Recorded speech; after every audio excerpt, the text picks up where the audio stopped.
এই বিল্লাল ভাই কি অবস্থা, রোজার মাসে কেমন আছেন? আসসালামু আলাইকুম ভাই, আলহামদুলিল্লাহ ভালো আছি ভাই। রোজার মাসে কি ব্যস্ত আছেন ভাই? এই যে ভাই চাশনি নাকি চাশনি। এটা কি চাশনি? হ্যাঁ ভাই চাশনি। চাশনি দেখি ডিম ব্যস্ত আছেন? হ্যাঁ ডিম দিয়ে ভাই, আবার ডিম শুরু করছি। তাহলে দেন আমাকে একটা ডিম খাওয়ান চাশনি দিয়া। হ্যাঁ ডিম দেখান। আমি জানি বিল্লাল ভাই যে মুড়ির বিল্লাল ভাই, আর ভাই মুরগি এখন দিয়ে আবার গুপ্তধন বেচে ডিম। হ্যাঁ ভাই এই ডিম দিয়া চাশনিটা কয় টাকা বড় ভাই? 25 টাকা ভাই। 25 টাকা, মানে নরমাল ডিমের দামই? হ্যাঁ হ্যাঁ হ্যাঁ হ্যাঁ যাক ভালোই।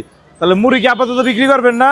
আলাম আছে ঈদের পর আলহামদুলিল্লাহ। ঈদের পরে? হ্যাঁ ভাই। আর আপাতত এই চাশনি টাশনি চলবো? হ্যাঁ হ্যাঁ হ্যাঁ যাক এখন ভাই রোজার মাসে তো ইফতারি খায় মানুষ, হ্যাঁ হ্যাঁ ওই মুড়ি খাইবো না, হেরা সবাই মুড়ি খায়। হ্যাঁ আপনি ডিম বেচবেন, ডিম হচ্ছে শক্তি। হ্যাঁ ডিম আছে ক্যালসিয়াম। হ্যাঁ ক্যালসিয়াম, এটার ওই যে কি এর ফল জানি, ওই ফলটার কারণে এটা শক্তি। হ্যাঁ হ্যাঁ হ্যাঁ মানুষ কয় ওটার ফল এটার ফল, আমরা ওটা গুল মাছ। ডিম ফ্রেশ ডিম। একটু চাশনি দিয়া দেন। হ্যাঁ এই চাষ আপনি জাল খানা এই যে ওই অল্প অল্প ভাই, অল্প। ওই লস দেখছেন বিল্লাল ভাইয়ের ডিম চাশনি হ্যাঁ হইছে ওস্তাদ, ওই আর দেওয়া লাগবো না চাশনি, ওই লবণ। এই চাশনি এটা 25 টাকা রইলো ভাই। হ্যাঁ 25 টাকা ভাই।